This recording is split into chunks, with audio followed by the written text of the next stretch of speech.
యెహోషువకి తెలియకపోవచ్చు, చుట్టూ ఉన్న వాళ్ళకి ఎవ్వరికీ తెలియదు. కానీ మన మహోన్నతునికి మరుగైనది ఏదీ లేదు. దేవునికి మహిమ కలుగును గాక.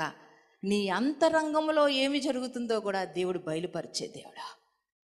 నాలుగు గోళ్ల మధ్య ఎవరికి తెలియనటువంటి గూఢమైనటువంటి రహస్యాలను కూడా ఆయన మరుగు చేయక బయలుపరిచే దేవుడు మన దేవుడు. గొప్ప దేవుడు. దేవుడికి తెలీదా? దేవుని దృష్టికి ఏ విధంగా మరుగై ఉంటుందని నువ్వు అనుకుంటున్నావు? నువ్వు త్వరపడి చేస్తున్నటువంటి శపితమైన పనులు నువ్వు చేస్తున్న సమయంలో దేవుడు నీ పక్కన నిల్చుని చూడడం లేదా? నువ్వు దిగజారిపోయి జీవిస్తున్న సమయంలో దేవుడు చూడడం లేదనుకుంటున్నావా?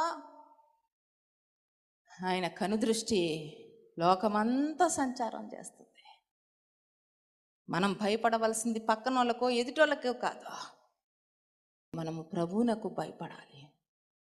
ఆయన యందు భయము భక్తి కలిగి జీవించే జీవితం కలిగి ఉండాలి. భయభక్తులు కలిగిన జీవితము చెడుతనమును అసహించుకుంటటే.